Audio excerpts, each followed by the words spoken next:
မင်္ဂလာပါခင်ဗျာဒီနေ့တင်ဆက်ပေးမယ့်ဇာတ်လမ်းလေးကတော့ဆီယာမမဝင်းမြင့်ရဲ့ရေပြာအိမ်မဇာတ်လမ်းများစာအုပ်ထဲကရေပြာအိမ်မဘုံတော်ကြီးဆိုတဲ့ဇာတ်လမ်းလေးကိုတင်ဆက်ပေးသွားမှာပဲဖြစ်ပါတယ်တင်ဆက်သူကျွန်တော်ကတော့စောအောင်ဖြစ်ပါတယ်ခင်ဗျာရေပြာအိမ်မဘုံတော်ကြီးကျောင်းချစ်တဲ့အကြောင်းကိုအလွန်သိလိုလားသောမခင်ရွှေသည်ဖွားကြီးနှင့်တူဘုံတော်ကြီးကျောင်းသို့ရောက်လာသောအခါဝယ်သူဝယ်လာသည့်လူပွဲပစ္စည်းလေးများဖြင့်ဘုံတော်ကြီးအိုကြီးရှိရာကျောင်းပေါ်တက်သို့တက်လာခဲ့သည်ကျောင်းပေါ်တက်ဘုံတော်ကြီးအိုရှိနေရတွင်ကတက်တော်ကြီးရပြီဖြစ်သောဘုံတော်ကြီးကိုအပင်မခံစေလိုသောတိုင်ကများ၏စေနာကြောင့်ကျောင်းပေါ်တက်မှတွင်ရေချိုးကန်ကုချီအိမ်စသည်တို့ကိုလိုလေသိမရှိပြုတ်လုလူလန်းသားစီကိုတွေ့ရသည်ဘုံတော်ကြီးဝူရဝဲစာကိုဆောင်ရွက်ပေးရန်အသက်50နီးပါးရှိသောအမျိုးသမီးကြီးတစ်ယောက်နှင့်အသက်30ရွယ်ယောက်ျားတစ်ယောက်တို့ရှိနေကြသည်မခင်ရွှေကလူဝဲပစ္စည်းကိုဘုံတော်ကြီးရှေ့မှရိုသေစွာထားပြီးရှစ်ကိုကြော့လိုက်သည်ပြီးအုံးကိုကြောမှခံကခြေစင်းထိုင်နေသောဘုံတော်ကြီးအိုသည်တက်ရွယ်တော်ကြီးလင်းလာ၍မျက်ပြင်းကျနေလင်ကစားကုသတိလကောင်းလွန်သောဘုံတော်ကြီးအိုသည်မျက်စိမှကြည်လင်နေသေးသည်ထို့ကြောင့်မခင်ရွှေကိုမြင်သောအခါဟဲ့ဒီကလေးမငါတခါမှမမြင်ဘူးပါလား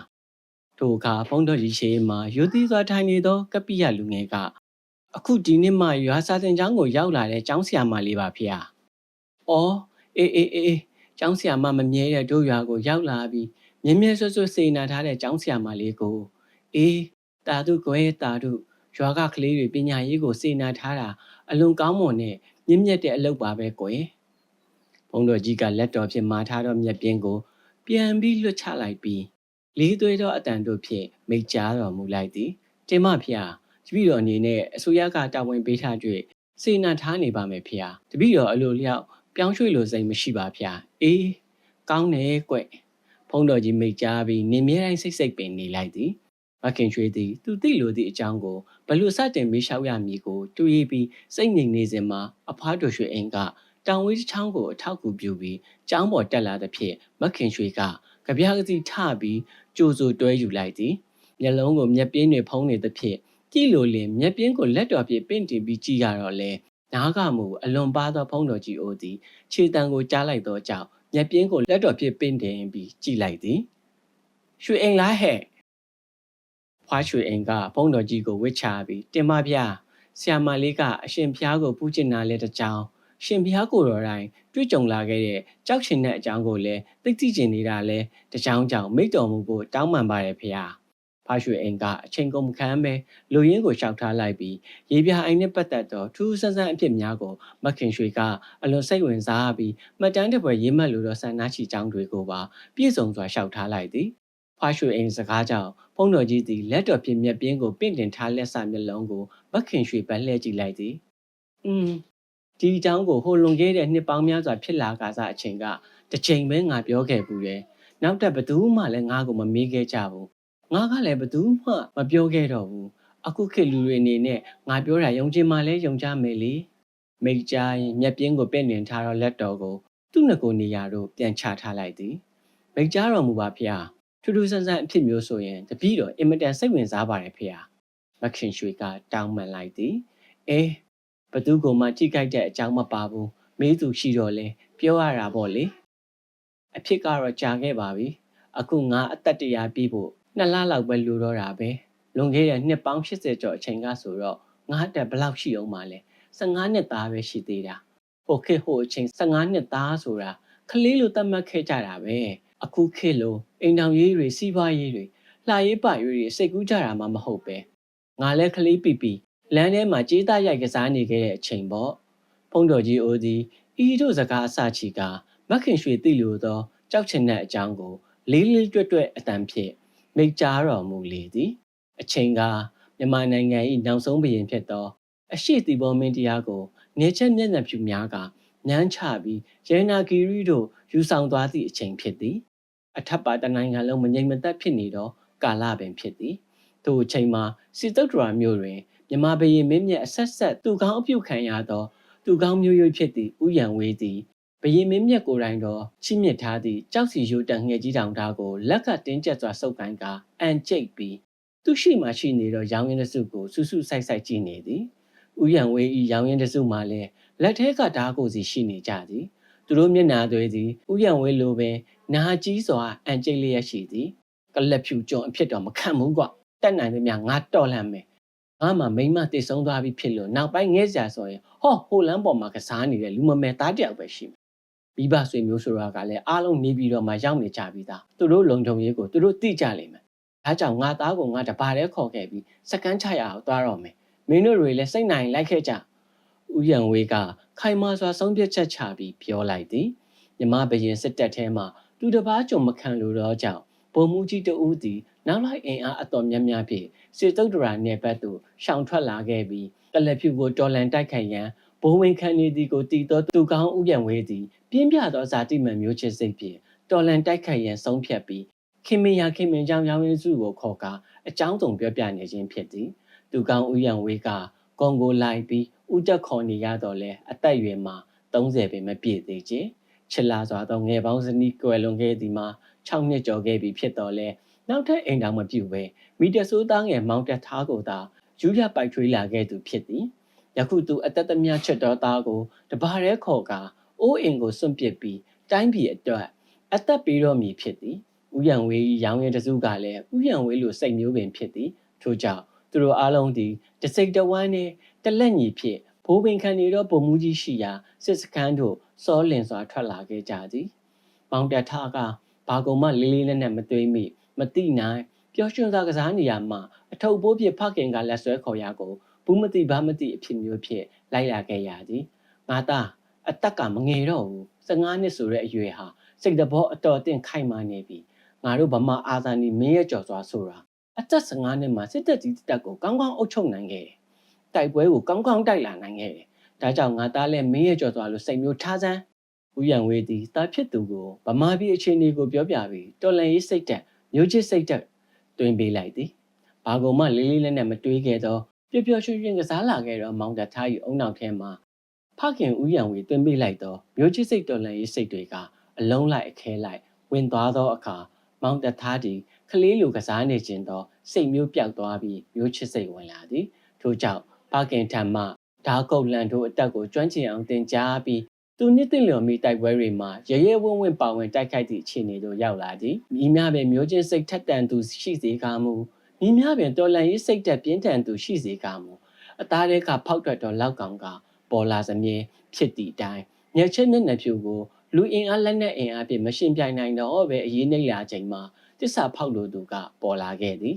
နေချက်ကပေးမိယာတုစုငွေကိုမျှော်ကိုမမောလာကြသည်အချင်းချင်းစိတ်ဝမ်းကွဲလာကြသည်အနေအထားစီးရဲမခံနိုင်ကြကစိတ်သက်ကြဆင်းလာကြသည်တို့ဖြစ်ပင်ဥယျံဝေးတို့အင်အားစုသည်တပြေးပြေးအားနည်းပြိုဝဲလာရမှမောင်တထားအသက်20ထဲဝင်သောနှစ်မှာဖခင်ဥယျံဝေးတိုက်ပွဲမှာကြာဆုံးသည်လူစုခွဲပြီးကစင်ကလျားဖြစ်ကာနေကျဲလက်ထဲရောက်သူကရောက်တေသူကတေပြေးသူကပြေးကိုရွက်ကိုရွာရုပ်ပြန်ဖြောက်ပြီးမထင်မရှားနေထိုင်လောက်ကင်စားသူကစားဖြစ်ဝါစီးပြေသလိုကြေကွဲဖွယ်ရာဖြစ်တစ္ဆာပေါက်တို့လက်ချက်ကမိသူကမိဖြစ်တော်လန်ရေးလုပ်ငန်းကြီးပျက်စီးသွားသောအခါမောင်တက်သားသည်အကြီးကျယ်စိတ်တက်ကြသွားရှာသည်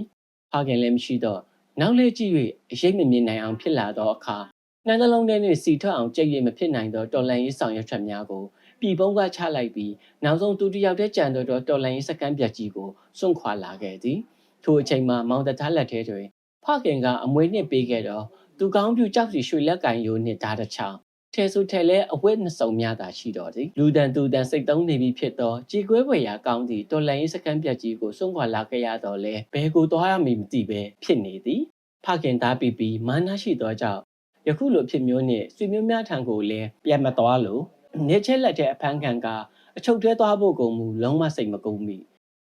စိတ်နှောက်နှောက်ဖြင့်ခြေဦးတရာထွက်လာခဲ့ရမှတဖြည်းဖြည်းနေကြုံကရခိုင်ရိုးမှတောင်တန်းကြီးစီသို့ရောက်လာခဲ့သည်မော်လဲမော်စာလဲစ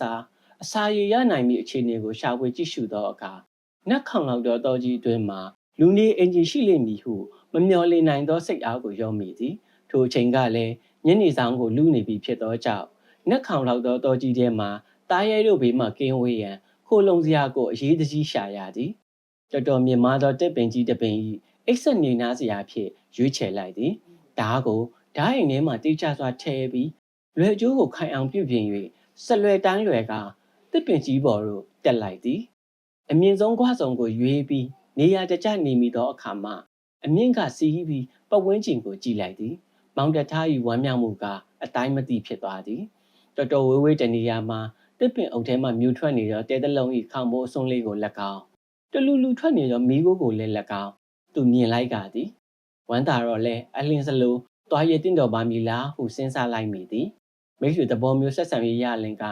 မထောင်းသာရန်သူဖြစ်နေလင်ကြားရှိချော်လဲသူဖြစ်နေပြီဟုတွေးမိသည်ထို့ကြောင့်ဤတညဤတစ်ပင်ပေါ်မှာပင်ခိုလုံနေပြီးအခြေအနေကိုစောင့်ကြည့်ရန်ဆုံးဖြတ်လိုက်သည်တညာလုံးမြည်သုံးမြအကြောင်းမထူးချေ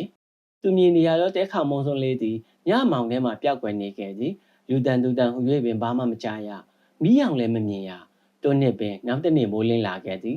မောင်တထားသည်တစ်ပင်ပေါ်မှဆင်းလာခဲ့ပြီးမြင်ခဲ့ရသောတဲရှိရာမန်းကတတိကြီးစွာထားပြီးလာခဲ့သည်ဓာတ်ကိုအိမ်မချွတ်ပြီးအရေးရှိလင်အသင့်ဖြစ်ရန်အလုတ်ကင်လာခဲ့သည်တဲအိမ်နာတို့ရောက်သောအခါရက်ပြီးအရေးချီနေကိုစောင့်ကြည့်လိုက်သည်တို့သောလူတန်သူတန်ဘာမှမကြားရထို့နောက်တဲနာတို့ကတ်သွားသည်တဲကလေးကဖြစ်ကြတဲ့ဆန်ထိုးထားသောမြေဆိုင်တစ်ဖက်ရဲ့တဲကလေးဖြစ်ပြီ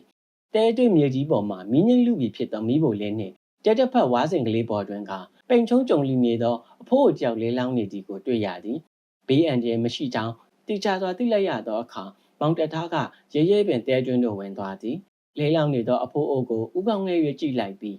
မောင်ရင်ကဗမာလူမျိုးလားမေးတံကိုကြားလိုက်ရသောမောင်တထားသည်ဝမ်းမြောက်စွာဟုတ်ကြောင်းပြောကဖိုးကြီးနားမှရိုသေစွာထိုင်လိုက်သည်ဖိုးကြီးသည်အတန်ကတိတ်ကြီးသေးဟန်မရှိခြင်းမောင်တသား၏ဖခင်ရွယ်သားရှိသေးတော်လဲဝေဒနာခံစားနေရသည့်တန်ကြောင့်ရုပ်ရည်ကြဆင်းနေခြင်းဖြစ်ကြောင်းမောင်တသားအကဲခတ်မိလိုက်သည်ဘာနေမကောင်းလား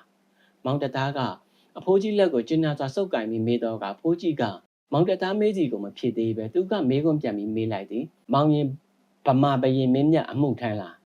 မိုးကုတ်တွင်းထရဲနာစစ်များပြချီကျဲထားသောဓာရုပ်ကိုကြည်ပြီးမေးကြောင်းမောင်တထားကသိလိုက်သည်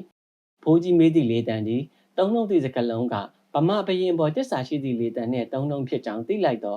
မောင်တထားကလှုပ်ဝက်မနေတော့ပဲသူတို့ဖြစ်လာခဲ့ပုံကိုကုံစင်အောင်ပြပြလိုက်သောအခါဖိုးကြီးကခံပြင်းခြင်းမချီတဲ့ငယ်ဖြစ်ခြင်းဖြင့်တောက်ခေါက်လိုက်သည်ထို့နောက်သူသည်လည်းဤသို့ပင်သူ့ပေါင်းသည့်သူ့အစည်းအရုံးနှင့်သူ့နီးသူဟန်ဖြင့်နေချက်ကိုတော်လန်တက်ခိုက်နေရမှမောင်တသားတို့ဖြစ်ပုံမျိုးခံစားလာခဲ့ရာမျိုးချစ်တော်လန်ရေးသမားကြီးတယောက်ဖြစ်ကြောင်းပြောပြလိုက်သည်အခုတော့ငါအနေပဲဘလောက်ပဲအမျိုးနဲ့တိုင်းပြည်ကိုချစ်ပင်မဲ့မိစာကုံစီကံဘဝကိုရောက်နေပါပြီလူကလေးငါဝေဒနာနဲ့ငါသိရတော့မှာပါအဘကဖျားနေရလားဖျားတာမဟုတ်ဘူးကွဟောဒီမှာကြည့်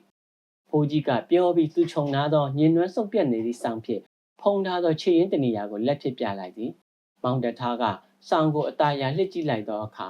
ခြေထောက်တစ်ဖက်သည်ဒူးစစ်ထီအောင်ရောင်ရမ်းပွားရောင်နေပြီးအပုပ်နဲ့မင်ထွက်နေသည်ကိုတွေ့ရသည်ဘာဖြစ်တာလဲအဖဆောင်ကိုပြန်ဖုံးပြီးမောင်တထားကမေးသည်စင်ကကြောက်တုံးနဲ့ပစ်လိုက်တာလေသူလိုက်လို့ငါကပြေးတော့စင်ကငါနောက်ခက်လလန်းကနေပြီးကြောက်တုံးတုံးနဲ့ကောက်ပေါက်လိုက်တာခြေထောက်ကိုတက်တက်မှန်သွားတယ်တက်ဘေးကြောက်ပြေးသွားရင်တွေးကပူနေတော့တီမာကြောက်တဲ့ဇောနဲ့အတွင်သာပြေးလာတော့နာမမသိခဲ့ဘူးစင်ရန်ကလွတ်ပြီးငါတဲလေးကိုပြန်လာရောက်တော့မှခြေထောက်ဟာထောက်မရအောင်နာလာရဲ့အတွင်းကြေသွားတဲ့ထင်ပါရဲ့လူကလေးရဲ့နာရက်နဲ့ပေတီနီယာကတဖြည်းဖြည်းဆိုးလာပြီးလုံးလုံးခြေကိုတဲလုံးများတဲ့အဖြစ်ရောက်သွားတယ်ခြေတစ်ပတ်တည်းရွဆွဲနဲ့အားတင်းနေရကလွန်ခဲ့တဲ့၄လောက်ကစားပြီးလုံးလုံးသားထလို့မရတော့ပဲဖြစ်သွားပြီလေတစ်သီးဝင်လည်းမရှာနိုင်မဖွင့်နိုင်တော့ပဲအစာငတ်ခဲ့တယ်သွားမဲ့တူတူမြန်သွားတော့လေဝှကျွတ်တာပေါ့လေ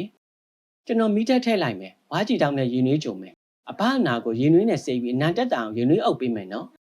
မောင်တထားကကျဉ်းနာစွာပြောတော့လဲအဖိုးကြီးကခေါင်းခါပြသည်ဘလုံးနဲ့တော့လူကလေးလွန်နေပါပြီငါအခြေအနေက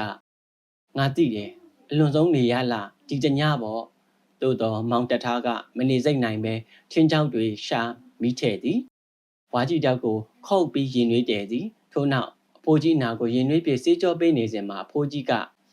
းကစကားဆက်ပြောသည်ကြောက်ချင်တဲ့တောင်လေးတစ်လုံးကိုငါတွေ့ထားတယ်ကွအနာကြီးကြောနေတော့မောင်တထားကဥကောင်းဆက်ကနေမောက15နှစ်သားရွယ်ကစားနေရမှာဖခင်ပုံသွင်းမှုဖြင့်တော်လန်ရေးစစ်သားကြီးဖြစ်လာခဲ့တော့မောင်တထားသည်ကြောက်ချင်တဲ့ဆိုတော့စကားကိုမကြားဘူးတော့ကြောက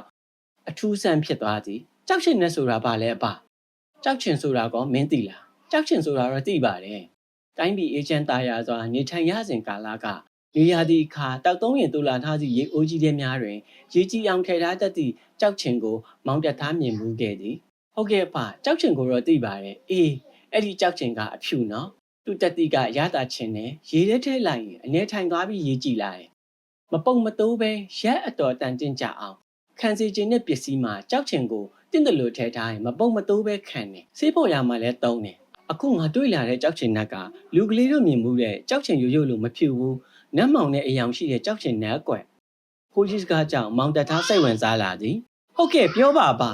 ကြောက်ချင်တဲ့တတိကအဖြူထပ်ပို့ပြီးစွမ်းတာပေါ့အင်မတန်လဲရှားပါပြီးတွေ့ရခဲ့တဲ့ပစ္စည်းမျိုးပဲစပင်းဖြူနေသူဟာကြောက်ချင်တဲ့ကိုတွေးပြီးစပင်းကိုအုံးစီလိမ့်တယ်လို့လိမ့်လိုက်စပင်းဟာပကတိပြန်နှက်သွားတယ်ကြောက်ချင်တဲ့စိတ်ထားရဲ့ရင်ကိုမပြတ်တော့ပြီးရိုးစစ်မာတယ်သွားတွေမကျိုးပဲခိုင်ခန့်တယ်သွေးတန့်တယ်အနာတွေမပေါက်ဘူးတကယ်လို့အနာရှိရင်လေကြောက်ချင်တဲ့ရေကိုတောက်ပြီးအနာကျက်သွားတာပဲအေးမီရဲ့တန်းအဖျားတံတွေလည်းကြမ်းကြမ်းခတ်နိုင်တယ်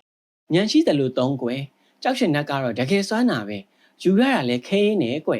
်ငါတော်ထဲမှာစားစရာလိုက်ရှာရင်ကံအားလျှော်စွာကြောက်ချင်တဲ့ကိုတွေးလိုက်ပါရဲ့လက်ဝဲပိုင်ဆိုင်ဖို့ကကုသိုလ်မရှိတော့စိန်လိုက်ခံရပြီးအခုလိုဖြစ်ရတာပဲအဖက်တင်တယ်ဖိုးကြီးစကားပြောနေမှပဲမောင်တထားကအနာကိုစီကြောပြီးသွားပြီဖိုးကြီးကိုတနာတော့ကြောက်လှုပ်ပေးနေသည်အနာချင်းတွေကမြည်သည့်နည်းနဲ့မှမကောင်းနိုင်တော့ပဲဖိုးကြီးပြောတယ်လို့လွန်နေပြီဖြစ်ကြောင်းမောင်တထားကသိသည်ရင်တွင်းမအုပ်ပါနဲ့တော့ကွယ်လူကလေးစာလာရောပေါ့ဟောဒီတဲကလေးကမြောက်ဘက်တက်တဲ့ကိုသွားထမင်းအိုးတစ်လုံးချက်တတလောက်သွားမိရင်ဇင်းပြုံးပင်ကြီးတစ်ပင်တွေ့လိမ့်မယ်ဇင်းပြုံးပင်ကြီးပင်စီကလူတရက်ကြော်လောက်နှင်းတဲ့နေရာမှာတက်ခေါင်းကြီးရှိရဲ့တက်ခေါင်းထဲမှာပြားအောင်ကြီးရှိရဲ့ပြားရည်ကတော့အပြည့်ပဲစားတာယုံလေးနှက်ယူရင်ပြားတွေကရမ်းမမှုပါဘူးသူတို့အုံကိုသာမဖြတ်စည်းနဲ့စာပြေစားစရာအမြန်ဆုံးရတဲ့အနည်းကတော့ဒါပဲရှိတယ်သွားလူကလေးဖိုးကြီးကပြောမှသူစားလောင်နေသည်ကိုမောင်တက်သားတတိပြုမိတော့သည်ထို့ကြောင့်ဟုတ်ကဲ့အဖကျွန်တော်အမြန်ဆုံးသွားပြီးအမြန်ဆုံးပြန်လာခဲ့ပါမယ်အဖအတွက်စားဖို့ပါကျွန်တော်ယူခဲ့ပါမယ်ဖိုးကြီးလမ်းညွန်လိုက်သည့်အတိုင်းခြေလမ်းတက်တက်ဖြစ်ထွက်လာခဲ့သည်ဇင်းမြုံပင်ကြီးတော်တော်နှစ်ရှာမတွေ့အချိန်နှင်းငယ်လင့်သွားသည်ဖိုးကြီးစိတ်ဘူးနေမလားစားလုံးလို့မျောနေရှာမလားမောင်တထားကကျင်းနာသာတွေးပြီးဝယုံတယုံမှဝါတလုံးခုတ်ကကြီးတောက်လုပ်ပြီးပြားရည်ကိုနှစ်ယောက်စာတင့်တော်ယုံများယူပြီးပြန်လာခဲ့သည်မောင်တထားရောက်လာသည့်အချိန်တွင်ကတမနက်ခင်းလုံးသူနှင့်စကားပြောလာခဲ့တော့ဖိုးကြီးသည်သူပြားရည်သွားယူနေသည့်အချိန်လေးတွင်မှပင်တည်ဆုံးနေခဲ့ပြီကိုဝမ်းနည်းစွာတွေ့လိုက်ရသည်မောင်တထားသည်ထိုနေရာမှကြာနေလိုသောစိတ်မရှိတော့ချေနေရစ်ပြီးတော့အဖကြီးဗမာပြည်နဲ့ဗမာလူမျိုးတွေကျွန်းဖြစ်နေတဲ့ဘဝကအဖကျွတ်လွတ်သွားတာကောင်းပါတယ်မောင်တထားကြီးကြေခွဲစာနှုတ်ဆက်စကားကိုပြောခဲ့ပြီးအဖိုးကြီးလဲရောက်နေရရာတဲငယ်ကိုစွန့်ခွာလာခဲ့သည်တော်တော်ဝေးဝေးတနေရာရောက်မှကြောမလွယ်ယူလာသောပြားရည်ကြီးတောက်ကိုဖြုတ်ပြီးပြားရည်ကိုတောက်လိုက်ရသည်အင်အားအတော်ပြည့်တင်းပြီးလန်းဆန်းနေသောအခါကြံသေးသောပြားရည်နှင့်ကြီးတောက်ကိုကြောမှပြန်လွယ်လိုက်သည်လက်သုံးတော်ဓားကိုလက်ကကိုင်းပြီးခရီးဆက်လာသည်ညနေဆောင်လောက်တွင်ကတောင်ချဆိုင်ရည်တွင်စီးနေသောတောင်ချချောင်းငယ်တစ်ခုရှိရာတောင်ကြားလေးထဲသို့ရောက်လာသည်ကြောက်ကဘာနှစ်ပတ်ရှိတောင်ကုန်းများကမြေတောင်ကုန်းများမဟုတ်ကြကြောက်တောင်ကုန်းများသာဖြစ်ကြသည်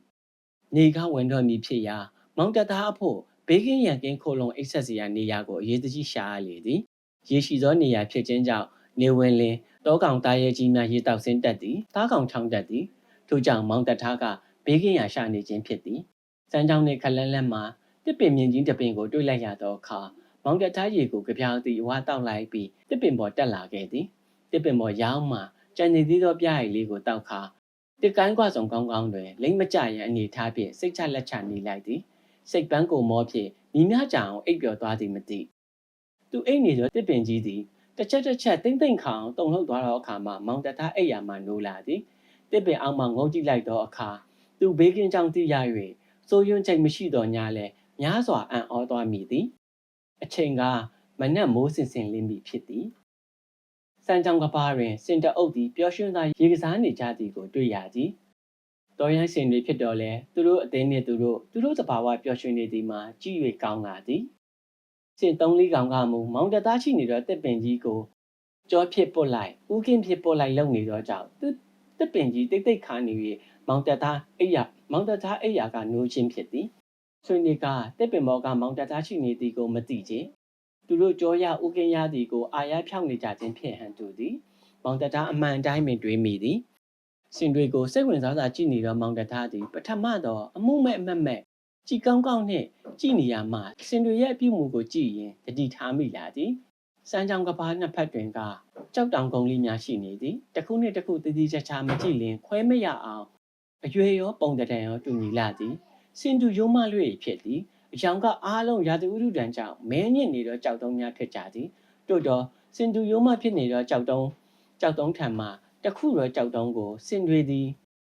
တကောင်ပြီးတကောင်ထူးထူးခြားခြားပြုတ်မှုနေကြသည်ကိုမောင်တထားတွေ့ရသည်သူတို့သည်စမ်းချောင်းထဲကရေကိုနှမောင်းဖြင့်စုပ်ယူလာခဲ့သည်တခုသောကြောက်တုံးကိုနှမောင်းထဲကစုပ်ယူလာသောရေဖြင့်ဖြန်းလိုက်ကြသည်ကြောက်တုံးကိုရေစီးနေကြသလားဟုပင်မောင်တထားထင်လိုက်မိသည်သို့သောကြောက်တုံးပေါ်ကစီးကျလာသောရေကိုစင်ကြီးတွေကလည်းမျက်နိုးနိုးပြန်တောက်ကြသည်စင်ကလေးတွေကလည်းရေစီးကြမည်ကိုစောင့်ကအလူရက်တောက်ကြသည်ကြောက်တုံးချေရင်တွင်ကမြေသည့်အချိန်လောက်ကစားပြီးစင်တွေနင်းထားသည်မသိမြေကြီးသည်တလင်းပင်မများညီညာပြန်ပြူးပြီးကြောက်ပြန်ကဲ့သို့မာနေခြင်းကြောင့်ရေစီးကြတော့လဲဘွက်မပေါက်ပဲရီအိုင်နေသည်ထို့ကြောင့်စီးကျလာသောရေကိုစင်လေးတွေကစောင့်ပြီးတောက်နိုင်ကြခြင်းဖြစ်သည်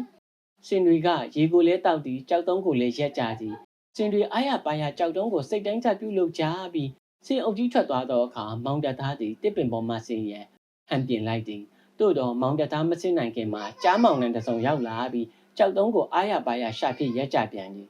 ဘာကြောက်တုံးပါလဲမောင်တသားကအံ့ဩစွာတွေးပြီးကြားမောင်နှံကထွက်သွားပြီးတော်တော်ကြာသည့်တိုင်အောင်မြည်သည့်ကောင်မှရောက်မလာသောအခါတစ်ပင်ပေါ်ကဆင်းလာခဲ့ပြီးကြောက်တုံးကိုတိတိကျကျကြည့်လိုက်သည်ထိုအခါကြောက်တုံး၏ထူးခြားချက်ကိုတွေ့လိုက်ရသည်တစ်ပင်ပေါ်ကသူကြည့်ခဲ့စဉ်ကကြောက်တုံး၏အယောင်မဲညစ်နေသည်ကိုတခြားကြောက်တုံးများလိုပင်တမန်ဟုထင်ခဲ့သည်ယခုနီးနီးကပ်ကပ်တိတိကျကျကြည့်သောအခါအခြားကြောက်တွေလိုမဲနေသည်က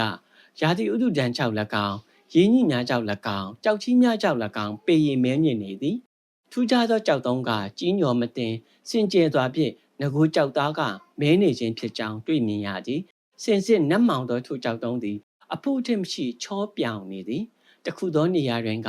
လက်လေးသမျှကြောက်စွန်းလေးသည်ချွန်ထွက်နေသည်ကိုထိုကြောက်စွန်းလေးကိုမောင်တထားကကန်ကြည့်သောအခါလက်သည်ချမ်းမြေ့အေးစိတ်သောအတွေ့ကိုခံစားလိုက်ရသည်တေချာစွာကြည်ရင်းပင်မောင်တထားအံ့ဩရပြန်လေသည်ကြောက်စွန်းလေးသည်နတ်မောင်နေတော့လဲတစ်ဖက်နှင့်တစ်ဖက်ဒိုးချိုပေါင်မြင်ရသည်အနက်ရောင်ပိတ်စားတစားကိုအလင်းရောင်ဖြင့်ထောင်ကြည့်လျင်တစ်ဖက်ကိုလှမ်းမြင်နေရသည့်ပုံတံမျိုးဖြစ်နေသည်ကိုတွေ့ရသည်ကြောက်သားထဲတွင်အဆွေးနေထင်နေသည်ကိုလည်းမြင်ရသည်တော်တော်ကိုထူးခြားတဲ့ကြောက်နှက်ပါလားတရိษံကြီးစုံစုံမတ်မတ်ရေးစင်းတောက်ကြရှာနဲ့ရက်ကြလုံနေတာဘလို့အရသာမျိုးပါလိမ့်မောင်တထားကတွေးပြီးတန်ရှင်းပြောင်စင်ကျဲသောကြောက်စွန်းလေးကိုဥကောင်းငုပ်ပြီးရှာဖြစ်ရက်ကြည့်လိုက်သည်စူးစူးဝါးဝါချင်သောအရသာကိုမြင်းမိလျက်သားဖြစ်သွားသည်ကိုတိတိတတ်တာခံစားလိုက်ရသည်ဟာအဖိုးကြီးပြောပြသွားတယ်ကြောက်ချင်နှက်ပါလားမောင်တထားသည်ကြောက်ချင်နှက်မှန်းသိသည်နှင့်တပြိုင်နက်ဖိုးကြီးဘာကြောက်ဆင်းနေတွေ့လာပြီးဆင်လိုက်ခံရသည်ကိုသဘောပေါက်လိုက်သည်ဒါလောက်တွေ့ခဲလာတဲ့ကြောက်ချင်နှက်တိုက်ကိုငါတွေ့နေပြီပဲယူနိုင်တဲ့လောက်ယူသွားပြီးအဖိုးကြီးပြောရတယ်လို့ညံရှိသမျှတောင်းမယ်အောက်ပြီးအောက်ရသွားဇက်မြုံနေပြီးကြောက်ချင်နှက်နဲ့ကောင်းမွန်မွန်လောက်ကင်စားတော့မယ်မောင်တထားသည်ဝမ်းသာစွာတွေးပြီးလက်ထဲကဓာတ်ဖြင့်ကြောက်ချွန်နှက်ကြောက်စွန်းလေးကိုဓာတ်နောက်ဖြင့်ထုချိုးလိုက်သည်ကြောက်စွန်းလေးကအရာပင်မထင်ပွဲတိုင်းအောင်လာခဲ့သောကြောက်စီလက်ကင်ရုံနှင့်ဓာတ်ကနှမျောဝမ်းနေစရာပင်ကောင်းအောင်ပင်ထပ်ပိုင်းကျိုးသွားလေတော့သည်မောင်တထားသည်ဓာသွားကျိုးသားသည်ကိုသူ့လက်ကျိုးသားသည်သို့စိတ်ထဲမှခံစားလိုက်ရသည်ဓာကျိုးကိုနေရာမပြတ်တဲ့အိမ်ထဲပြန်ထည့်ပြီးကြောက်တုံးခက်ကြီးကြီးတုံးကိုကောက်ယူကကြောက်စွန်းကလေးကိုထုချိုးလိုက်ပြန်သည်ထုလိုက်သောကြောက်သားပဲ့သွားသည်ကြောက်ချင်တဲ့ကြောက်တုံးလေးကအရာပင်မထင်ကြီးကြောက်တုံးကြီးကြီးတစ်ခုကိုကောက်ယူပြီးထုလိုက်ပြန်သည်ကြောက်တဲ့စစ်တပ်သားအစာလေးနှစ်ခုသာပဲ့စင်ထွက်လာပြီးထုလိုက်သောကြောက်တုံးကကွဲသွားသည်ပဲ့စင်ထွက်လာသောအစာလေးနှစ်ခုကိုမောင်တထားကမျက်နှိုးစာကောက်ယူပြီးအပေါ်ဝိတ်အင်ကြီးထဲမှတိတ်ချစွာထည့်ထားလိုက်သည်ထို့နောက်ကြောက်တုံးတွေကိုကောက်ပြီးစူးစားအထုတ်ထုပါတော့လေလူကားသာလက်မသေးခြင်းအောင်မောလာသည်ကြောက်ချင်တဲ့တုံးကြီးကဖြုံပေမဖြုံကြီးကြောက်ချင်တဲ့ပဲ့ထွက်ရေးကိုမောင်တထားကဤနေဖို့လက်လျှော့လိုက်ပြီးတော်ရိုင်းတိရစ္ဆာန်တွေရောက်လာမိဘေးကလည်းရှောင်းရင်စားတော့ဆရာတွေရှာဖွေရင်ထိုနေရာမှထွက်လာခဲ့သည်စားကောင်းသည့်အသီးနှံဟု၍ဘာမှမတွေ့ရရင်ငရင်ကြောက်ချင်တဲ့တုံးကိုပါဇက်တဲထည့်မြုံလိုက်ရင်မောလုံးမကမောလာရင်ကြောက်ချင်တဲ့တုံးလေးကိုပါဇက်တဲထည့်ငုံလိုက်ရင်ဖြင့်တဖြည်းဖြည်းနေကျွန်းသွားသည်သူရောက်နေသောနေရာသည်ကြောက်ချင်တဲ့တုံးကြီးရှိရာသို့သွားသည့်စင်ရိုင်းတို့၏လမ်းဖြစ်နေကြောင်းသိရသည်တွင်မောင်တထားသိရသည်တွင်တောရိုင်းစိန်အုပ်ဘေးမှကင်းဝေးစေရန်လေအောက်ဘက်ကျပြီးလုံခြုံသောနေရာကိုစောလင်စွာရှာပြီးခိုလုံနေလိုက်သည်ဖဲမယာသည်ကြောက်ချင်တဲ့တုံးကြီးကိုရှိရာမပြန်တော့ပဲရှိသို့သာခီးဆက်လာခဲ့သည်နောက်တစ်နေ့တွင်မောင်တထားသည်အစာအာဟာရစာမွတ်တီကလွဲပြီးမောပန်းအားအင်ကုန်ခန်းခြင်းဟူ၍စူးစူးဝါးဝါမဖြစ်ချေ ကြောက်ချင်တဲ့တုံးလေးကိုပါဇက်ထဲမှဂုံကာစားကမူချင်လွန်းသဖြင့်ရှုံမဲ့ခဲ့ရသည်ထို့နောက်တွင်ကအကျဉ်းရသွားသောကြောင့်ချင်းဒီကိုပင်တတိမထားမိတော့ချင်းအစာရေးစာတွေ့နိုးနိုးလူနေအိမ်ချေတွေ့နိုးနိုးဖြစ်ချေဦးတရာလျှောက်သွားနေရမှာတော်ရင်တနီယာမှာရွာတင်ရွာငယ်လေးတစ်ခုကိုဝမ်းမြောက်စွာတွေ့လိုက်ရသည်ရွာသူရွာသားတွေကဗမာသူတွေတိုင်းရေးပြည်ရဲ့အခြေအနေကိုဘာမှမသိကြသောသူတွေဖြစ်ကြောင်းမောင်တထားသိရသည်မောင်တထားကိုယ်တိုင်လည်းဖခင်ခေါ်လာခဲ့၍တော်လန်ရေးမှာပါဝင်တက်ခိုက်ခဲ့ပြီးယခုအချိန်တွေရောက်လာသည့်တိုင်အောင်တော်ထဲမှာကျင်လည်ခဲ့ရသည်သောကြောင့်အပြင်လောကနှင့်ဘာတွေဖြစ်သည်ကိုလုံးစိပတ်စိမသိနိုင်ကြထို့ကြောင့်ရွာကလေးမှာအခိုက်အတန့်ခိုနားပြီးထွက်လာခဲ့ပြန်သည်ထိုရွာမှထွက်လာခဲ့သောအခါလူညီချင်းအိမ်ကိုအစင်စမပြတ်တွေ့လာခဲ့ရခြင်းဖြင့်မောင်တထားဖို့သွားရေးလာရေးလည်းမခက်တိုင်းရေးပြည်ရေးလည်းတည်တံတွေတိလာခဲ့ပြီးတွန်းနှစ်ကြုံရကြပန်းလုပ်ကိုလောက်ကင်စားရင်မင်းဘူးကိုရောက်လာခဲ့သည်နောက်လိုက်နောက်ပါကျွန်းလာခံကြတဲ့ဗမာလေးယောက်ပါလာတယ်သူတို့ကတောထဲမှာကြောက်ချင်တဲ့ကိုလိုက်ရှာဖို့ဆိုကိုဒီတောတောင်ထဲမှာကြောက်ချင်တဲ့တိုက်ရှိရဲဆိုတာသူတို့ကိုဘယ်ဗမာလူမျိုးတွေကများသွားပြီးတန်တော်ဥထင်ထားတယ်မသိပါဘူးကွယ်လမ်းတိတဲ့လူလိုက်ပြရင်စုတော်ငွေများပေးမယ်ပေါ့ဗမာစကားပြန်ကကျင်ညာတယ်လေဘုန်းတော်ကြီးကစကားရက်ပြီးနားလိုက်ပြန်သည်မခင်ရွှေကအလိုက်တိစွာဖြင့်တိုက်တွန်းခြင်းမပြုဘဲစိတ်ငြိမ်စွာပင်နေလိုက်သည်အမောပြေတလောက်ရှိသောအခါဘုန်းတော်ကြီးစကားဆက်လိုက်သည်ဘုန်းတော်ကြီးဆက်လိုက်မိတ်ကြားသောစကားကိုကြားရခြင်းဖြင့်ဘုန်းတော်ကြီးသည်မိမြမျိုးချစ်စိတ်ပြင်းထန်ခဲ့ကြောင်းဖြစ်နိုင်သည့်နည်းဖြင့်နေချက်ကိုလက်စားချေခဲ့ကြောင်းထင်ရှားစွာသိနိုင်သည်မျက်နှာဖြူနောက်မှပါလာသောဗမာလေးယောက်သည်မျက်နှာဖြူတခင်များကိုအားရအောင်မင်းဘူးတငါရွာလေးမှယူသားသောရွာသူရွာသားဗမာချင်းချင်းအာနာပြတ်လိုက်သည့်ဖြစ်ခြင်းအော်လိုက်ငေါက်လိုက်သည့်ဖြစ်ခြင်းလူဘာဝလိုက်သည့်ဖြစ်ခြင်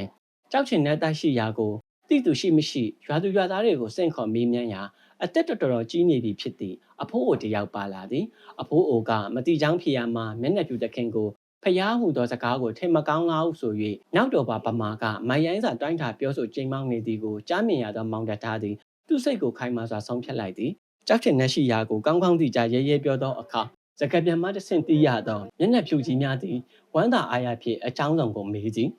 မောင်တထားကလည်းသူ့ကိုတွေ့ကြောက်ချင်တဲ့ကြောက်တုံးကြီးကိုတွေ့ခဲ့ရကြောင်းတိကျစွာပြန်ပြောသည်သူဖြင့်မောင်တထားပြောစကားဟုတ်သည်မဟုတ်သည်ကိုတက်တည်ပြခိုင်းသောအခါမောင်တသားကတွေ့လာခဲ့သောကြောက်ချင်တဲ့အပိုင်းစားနှစ်ခုအနက်သူ့ပါဇက်ထဲထည့်ရလွန်၍ငရုတ်ကောင်းစိတ်ခန့်မြသာရှိတော့သောအစာလေးကိုထုတ်ပြလိုက်ပြီးသူ့မှာလက်နက်မရှိသောကြောင့်တွေ့လက်နှင့်မိသောမှယူ၍မရခဲ့ကြောင်းပြောပြသည်မျက်နှာဖြူကြီးသည်မောင်တသားထုတ်ပြသောကြောက်ချင်တဲ့အစာလေးကိုတိကျစွာမှန်မလူးဖြစ်ကြည့်လိုက်သည်ရေစိမ်ပြီးသူ့နောက်တော်ပါဗမာတယောက်ကိုမြည်တောက်ခိုင်းသည်ဘာမှမဖြစ်သောအခါသူကိုယ်တိုင်တောက်ကြည့်သည်ကြောက်ချင်တဲ့အစ်စ်ဖြစ်ကြောင်းတေချာသွားသောအခါမောင်တသားကိုလမ်းပြအဖြစ်လိုက်ရမည်ဟုမိတ်တော်ချမှတ်လိုက်သည်